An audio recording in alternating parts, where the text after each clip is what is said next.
Hello friends, welcome to my YouTube channel learn with Soni. तो आज की इस वीडियो में हम लोग बीएफ स्किनर से संबंधित 30 महत्वपूर्ण प्रश्नों के बारे में जानेंगे। यहाँ पे मैंने 30 महत्वपूर्ण प्रश्न लिए हैं बीएफ स्किनर से संबंधित। अगर आप यूपी टेट, सुपर टेट या अन्य टेटों की तैयारी कर रहे हैं तो ये वीडियो आपके लिए अति महत्वपूर्ण है। ठीक है, तो आपको स्किप नहीं करना है, वीडियो को पूरा देखना है और अंत में आपको बताना है कि ये मेरा वीडियो आपको कैसा लगा। और ऐसी ही वीडियो के लिए प्लीज लाइक, सब्सक्राइब और शेयर जरूर करें। अगर आपको और भी वैज्ञानिक जितने भी हैं उनके वीडियोस चाहिए तो आप हमें कमेंट के माध्यम से बता सकते हैं। तो आइए शुरुआत करते हैं। हमारा आज का पहला प्रश्न है, बीएफ स्किनर का जन्म कब हुआ था? तो देखिए, यहाँ पे आपको बीएफ स्किनर के जन्म के बारे में ज्ञात होना चाहिए और उनकी मृत्यु के बारे में ज्ञात होना चाहिए। तो बीएफ स्किनर का जो जन्म है वो 20 मार्च 1904 को हुआ था। और यदि मृत्यु पूछे, हमारा दूसरा क्वेश्चन है, बीएफ स्किनर की मृत्यु कब हुई थी? ठीक है, तो इनकी मृत्यु हुई थी 18 अगस्त 1990 को। वैसे मृत्यु का कारण नहीं पूछा जाता है, लेकिन आप जान लीजिए मृत्यु का कारण इनका था रक्त का कैंसर। इनको रक्त का कैंसर हो गया था जिसकी वजह से इनकी मृत्यु हो गई। तो बीएफ स्किनर की जो मृत्यु है वो 18 अगस्त 1990 को हुई थी। हमारा अगला क्वेश्चन है, बीएफ स्किनर कहाँ के निवासी थे? काफी इम्पोर्टेंट क्वेश्चन है, एग्जाम में बार बार पूछा जाता है। इस क्वेश्चन को आप अच्छे से पढ़ लीजिए, अच्छे से ध्यान कर लीजिए। बीएफ स्किनर कहाँ के निवासी थे? तो बीएफ स्किनर जो है वो अमेरिका के निवासी थे। बीएफ स्किनर यूएसए के निवासी थे।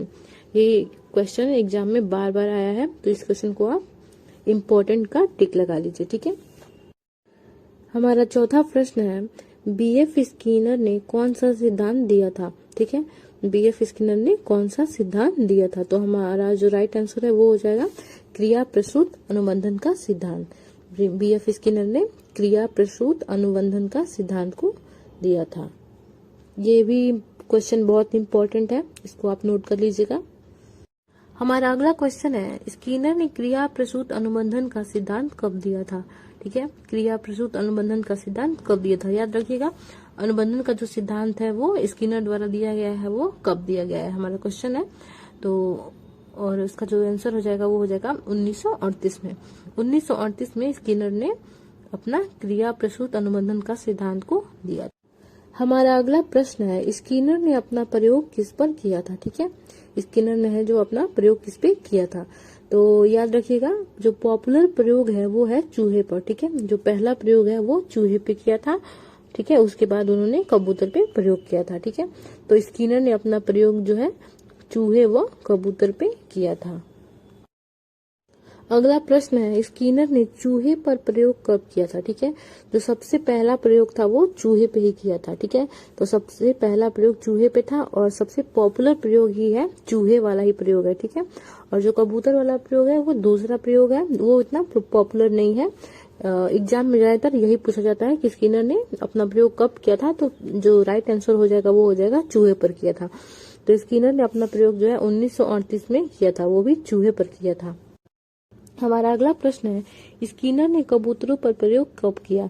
तो स्किनर ने कबूतरों पर प्रयोग 1943 में किया। ठीक है, अगर एग्जाम में आपको देता है कि स्किनर ने पहला प्रयोग किस पर किया, ठीक है, और ऑप्शन में दे दे चूहा, ठीक है, और ऑप्शन में दे दे कबूतर, ठीक है, तो आपको सबसे जो राइट आंसर हो जाएगा वो हो जाएगा चूहा, क्योंकि जो सबसे पॉपुलर और सबसे पहला जो प्रयोग था वो उन्होंने चूहे पर ही किया था। ठीक है, उसके चूहे के बाद इन्होंने कबूतर पे प्रयोग किया था। ठीक है, तो जो आंसर हो जाएगा वो हो जाएगा चूहे पर। ठीक है, हमारा अगला क्वेश्चन है, किसने माइक्रो टीचिंग तथा अभिक्रमित अनुदेशन शब्द दिए?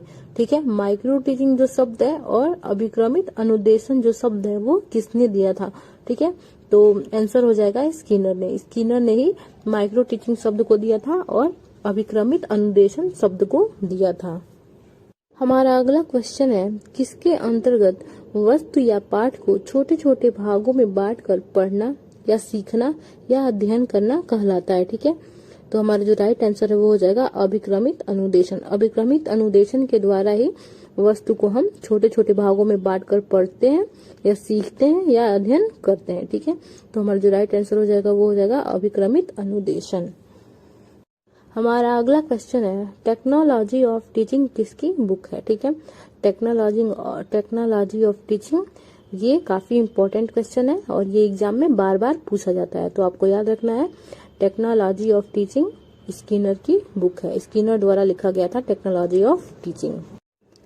हमारा नेक्स्ट क्वेश्चन है स्किनर ने सबसे ज्यादा जोर किस पर दिया है। ठीक है, स्किनर ने जो सबसे ज्यादा जोर किस पर दिया है। ठीक है, तो हमारा जो राइट आंसर है वो हो जाएगा अनुक्रिया पर। ठीक है, अनुक्रिया पर स्किनर ने सबसे ज्यादा जोर दिया था। हमारा अगला क्वेश्चन है टाइप आर थ्योरी किसने दिया है। ठीक है, टाइप आर काफी इंपॉर्टेंट क्वेश्चन है, ये भी एग्जाम में बहुत बार पूछा गया है, तो इस चीज को ध्यान रखिएगा। टाइप आर जो थ्योरी है वो स्किनर ने दिया है, स्किनर द्वारा टाइप आर थ्योरी दी गई है। हमारा नेक्स्ट क्वेश्चन है पुनर्बलन पर सर्वाधिक बल किसने दिया है। ठीक है, तो पुनर्बलन पर सर्वाधिक बल स्किनर ने दिया है। यहाँ पे बल देने की बात कही गई है, सर्वाधिक बल तो वो स्किनर ने दिया है, ना कि इसका प्रतिपादन किया है। पुनर्बलन का प्रतिपादक कोई और है और स्किनर ने सिर्फ उस पे बल दिया है। हमारा नेक्स्ट क्वेश्चन है पुनर्बलन का सिद्धांत किसने दिया है। ठीक है, यहाँ पे सिद्धांत देने की बात कही गई यानी कि प्रतिपादन करने की बात कही गई, तो राइट आंसर है वो हो जाएगा CL हल। ठीक है, यहाँ पे आप ध्यान रखिएगा पुनर्बलन का जो सिद्धांत है वो CL हल ने दिया था और पुनर्बलन पर सर्वाधिक जोर है वो स्किनर ने दिया था। ठीक है, तो यहाँ पे कंफ्यूजन करने के लिए ये दोनों सवाल दिया गया है, तो इस चीज को आप बहुत ध्यान से रखिएगा। नेक्स्ट क्वेश्चन है क्रिया प्रसूत व्यवहार किस पर आधारित होता है। ठीक है, जो क्रिया प्रसूत व्यवहार है वो किस पर आधारित होता है, तो हमारा जो राइट आंसर है वो हो जाएगा सुरक्षा पर आधारित। जिस प्रकार आपको ऑप्शन देगा उसी प्रकार आपको राइट आंसर लगाना है। ठीक है, तो हमारा राइट आंसर हो जाएगा सुरक्षा पर आधारित होता है क्रिया प्रसूत का व्यवहार। हमारा नेक्स्ट क्वेश्चन है मानव व्यवहार एवं अनुभवों से संबंधित निष्कर्षों का शिक्षा के क्षेत्र में प्रयोग शिक्षा मनोविज्ञान कहलाता है। यह कथन किस मनोवैज्ञानिक का है। ठीक है, तो हमारा जो राइट आंसर है वो हो जाएगा स्किनर का। स्किनर द्वारा ही दिया गया था कि मानव व्यवहार एवं अनुभवों से संबंधित निष्कर्षों का शिक्षा के क्षेत्र में प्रयोग शिक्षा मनोविज्ञान कहलाता है। हमारा अगला क्वेश्चन है शिक्षा मनोविज्ञान का यहाँ उद्देश्य शैक्षिक परिस्थिति के मूल एवं कुशलता में योगदान देना है। यह परिभाषा किस शास्त्री की है, या जो यह परिभाषा है यह किसने दिया था, तो हमारा राइट आंसर है वो हो जाएगा स्किनर।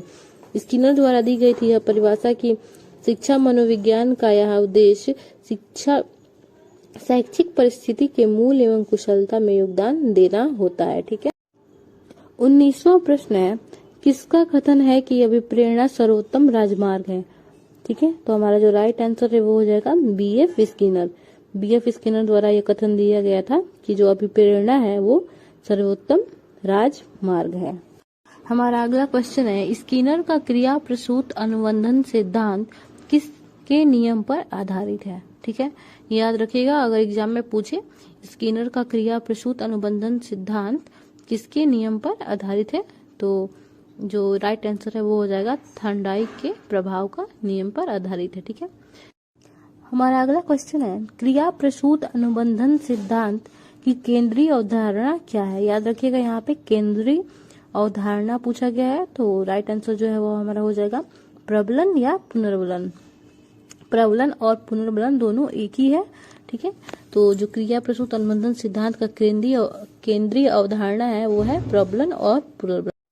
हमारा 22वां प्रश्न है स्किनर ने किस प्रकार के अनुबंधन पर बल दिया है। ठीक है, ऑप्शन में अगर आपको टाइप आर दिया है तो अब जरूर आप बेशक इसको टाइप आर थ्योरी पे जरूर टिक मारिएगा। ठीक है, तो हमारा जो राइट आंसर हो जाएगा टाइप आर अनुबंधन। ठीक है, स्किनर ने टाइप आर अनुबंधन पर बल दिया है। 23वां प्रश्न है क्रिया प्रसूत अनुबंधन का सिद्धांत को और किस नाम से जाना जाता है। ठीक है, जो क्रिया प्रसूत अनुबंधन सिद्धांत है उसको और किस नाम से जाना जाता है, तो जो राइट आंसर है वो है अभिक्रमित अनुदेशन सिद्धांत। ठीक है, क्रिया प्रसूत अनुबंधन सिद्धांत को अभिक्रमित अनुदेशन सिद्धांत के नाम से भी जाना जाता है। हमारा अगला प्रश्न है नैमित्तिक अनुबंधन का सर्वप्रथम अध्ययन किसने किया था। ठीक है, तो इसका जो अध्ययन है वो सर्वप्रथम स्किनर द्वारा ही किया गया था। ज्यामितीय अनुबंधन का सर्वप्रथम अध्ययन स्किनर द्वारा किया गया था। हमारा अगला प्रश्न है, कक्षा 8 के एक छात्र ने यह आदत बना ली है कि उसे पुरस्कार प्राप्ति हेतु पढ़ना है। यह उदाहरण है, ठीक है। जो कक्षा 8 का छात्र है वो यह आदत बना लिया है कि जब वो उसे पुरस्कार मिलेगा तभी वो पढ़ेगा, ठीक है। तो यह उदाहरण है क्रिया प्रसूत अनुबंधन सिद्धांत का, ठीक है। नेक्स्ट क्वेश्चन है, किसका कथन है कि अभिप्रेरणा सर्वोत्तम राजमार्ग है, ठीक है। जो अभिप्रेरणा है वो सर्वोत्तम राजमार्ग है, यह किसका कथन है? तो ये जो कथन है वो है बीएफ स्किनर का, ठीक है।